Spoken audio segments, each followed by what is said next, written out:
to the show where we talk all about motorbikes while driving motorbikes. That's just how we do. Unfortunately, we did not get a Panigale because they are all in winter storage already. So the one thing we did get, or managed to get, is this Scrambler, which I've never actually ridden before. So gonna drive around a bit and I'm gonna tell you what I think. This is the first time for me riding this bike actually, or this type of bike. It feels much more upright, straight up. It's pretty cool.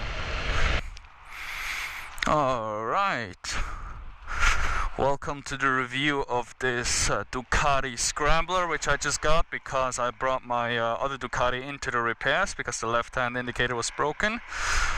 What you're looking at is a Scrambler. It's my first time driving this bike. I think it looks quite awesome. It's pretty upright to drive. I've just driven it out here for the time being. Nice round indicator lamp. Very, very upright seating position. Looks very much like a standard road bike that you're getting if you just want to have a nice ride along. It's a rather small one. It looks rather small. It feels small, very agile. But we're gonna look at all of that when we're driving. I'm gonna tell you what I think. It's gonna be a very quick review of the bike. Yeah. So let's see what we do. I'm gonna quickly show you how to operate it. Here, standard on the bikes. On the other side, you've got your gas and your front brake, your emergency engine out, and of course the starter, which we're going to be using in a minute. The first thing that you're going to realize is that it's got quite a nice sound. Very nice V2 engine, air cooled of course. What you also realize is that it's a very, very upright seating position. And it's got the going. It's got some power. Alright. Yeah, so it's a very upright seating position. It feels very, very comfortable. I could probably ride this thing for days. But then of course I'm used to the Kawasaki ZX-10R real sports bike. It's much, much less comfortable. From power-wise, it feels good. It feels like what you need. Of course, you're gonna need to use a lot of the revs. The tank seems to be way away from you. It feels like it's very far away. I don't feel like I want to clutch the tank like with my sports bike. I really want to sit a bit further back and have like a lazy seating position. Just let my arm rest on the steering handles rather than pushing away or to the steering handles. A couple of things about the cockpit. So the cockpit is completely digital. Alright, let's switch out the turns first. Yeah, so it has quite a good lean angle, but honestly it doesn't feel too sporty. It feels very cruiser-like. I just want to go for if I just want to go for a ride, if I just want to take it easy. I just want to get from A to B. This feels like the bike for me. It doesn't need to be the best. It's a good weather bike, I would say, an all-arounder. You can go to the beach and you don't feel like you have to speed all the time. It has the power when you need it, but it's not excessive. So I could recommend this bike to beginners most definitely because it feels very easy to control. You sit on it and you just feel comfortable. It feels nice. Yeah, so I could recommend this bike. On the other hand, yeah, the cockpit. So the cockpit's completely digital. The speed is digital, the revs are digital. I'm personally not a big fan of digital cockpits just because I like my analog, so it's much simpler for me to use, I believe. On also the rev counter, you can it's really hard to make out if you just have a glance at it. I guess it's just because I'm not used to it.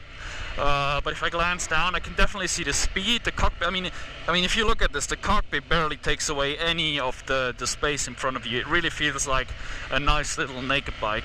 But it also means that while the speed jumps directly at you, you really have to look and try to find how many revs that you're making.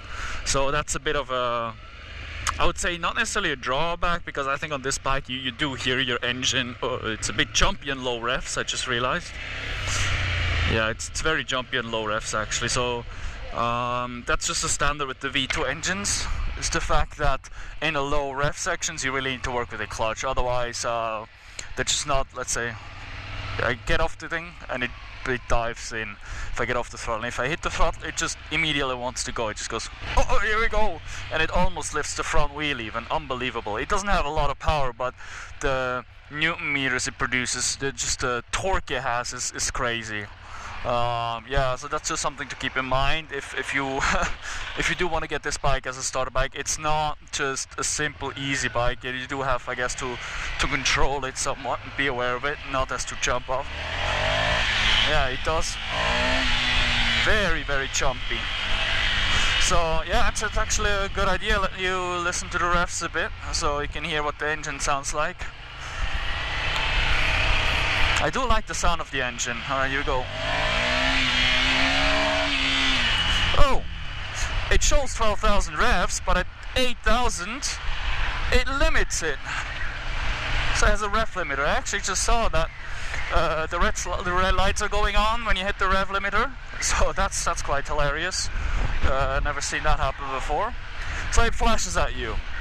So definitely a beginner-friendly bike, I can tell. I can say that much. If you can control the low rev jumpiness, I think it's okay.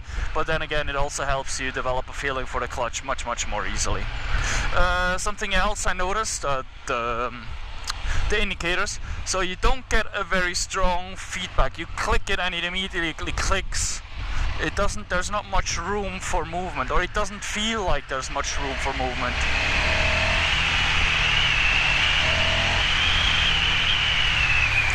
Brakes. Alright, let's test the brakes. Seems reasonable. I haven't seen any ABS lights, so I don't think this thing is ABS, but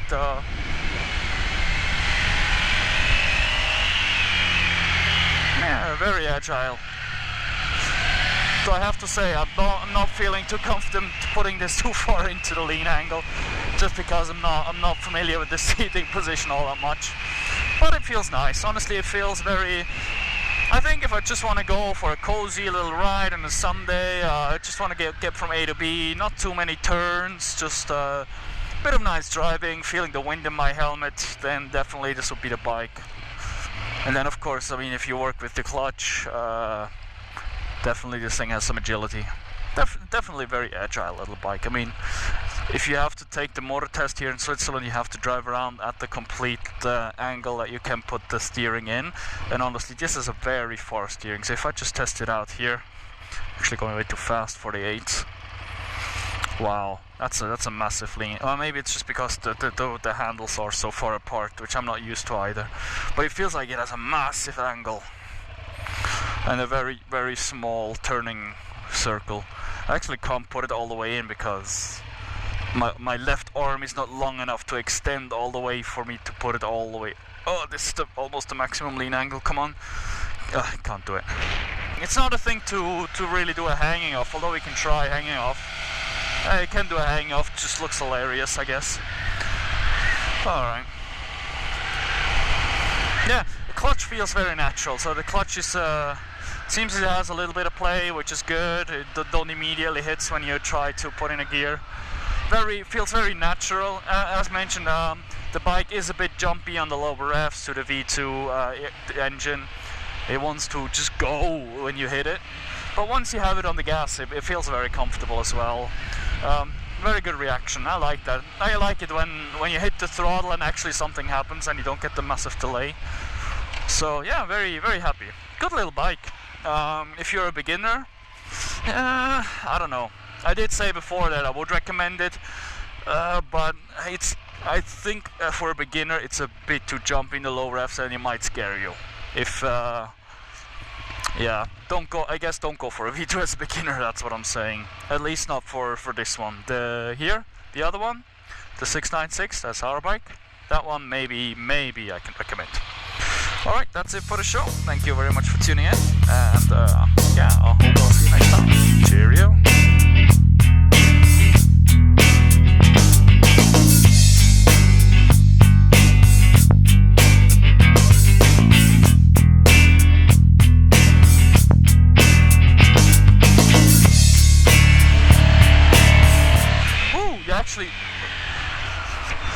actually slide back on the seat. That's hilarious. But I think if I would wear leather, I will probably slide off the back if I accelerated too hard on this thing.